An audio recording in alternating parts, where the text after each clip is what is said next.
New York, AP, a man with a pipe bomb strapped to him set off the crude device in the subway near Times Square on Monday, injuring the suspect and 3 other people at the height of the morning rush hour.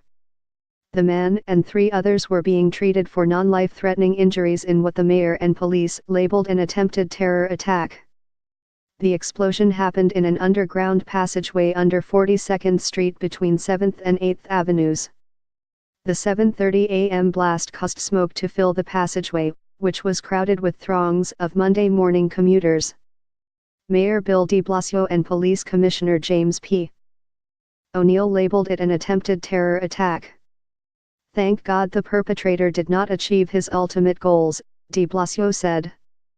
The suspect was identified as 27-year-old aka Dullah. Law enforcement officials said he was inspired by the Islamic State group but had apparently not had any direct contact with the group.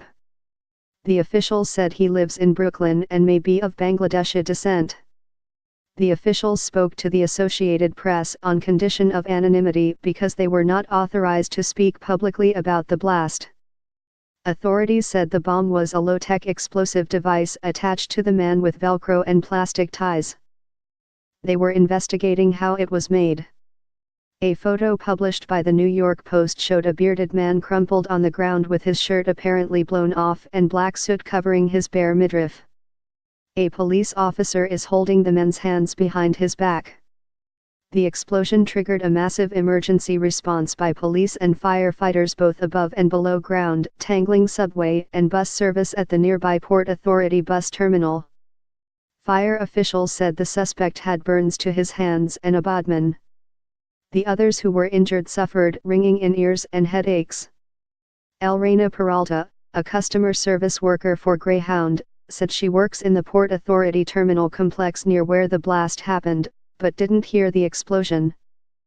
"All we could hear was the chaos," she said. "We could hear people yelling, 'Get out! Get out! Get out!'" John Miles, 28, from Vermont, was waiting for a bus to Massachusetts. He also didn't hear the blast, but saw police react. "I didn't know what was going on. Officers were running around. I was freaking out," he said.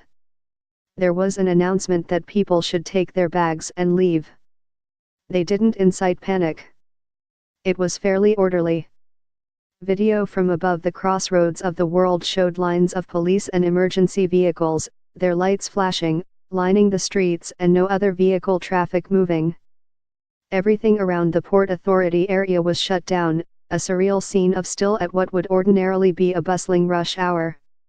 New Jersey Transit buses headed to the Port Authority were diverting to other locations. NJ Transit said buses were taking passengers to Secaucus and Hoboken, where they could take trains into the city. White House Press Secretary Sarah Sanders tweeted that President Donald Trump had been briefed on the explosion. Prior, police responding to report of Times Square area explosion.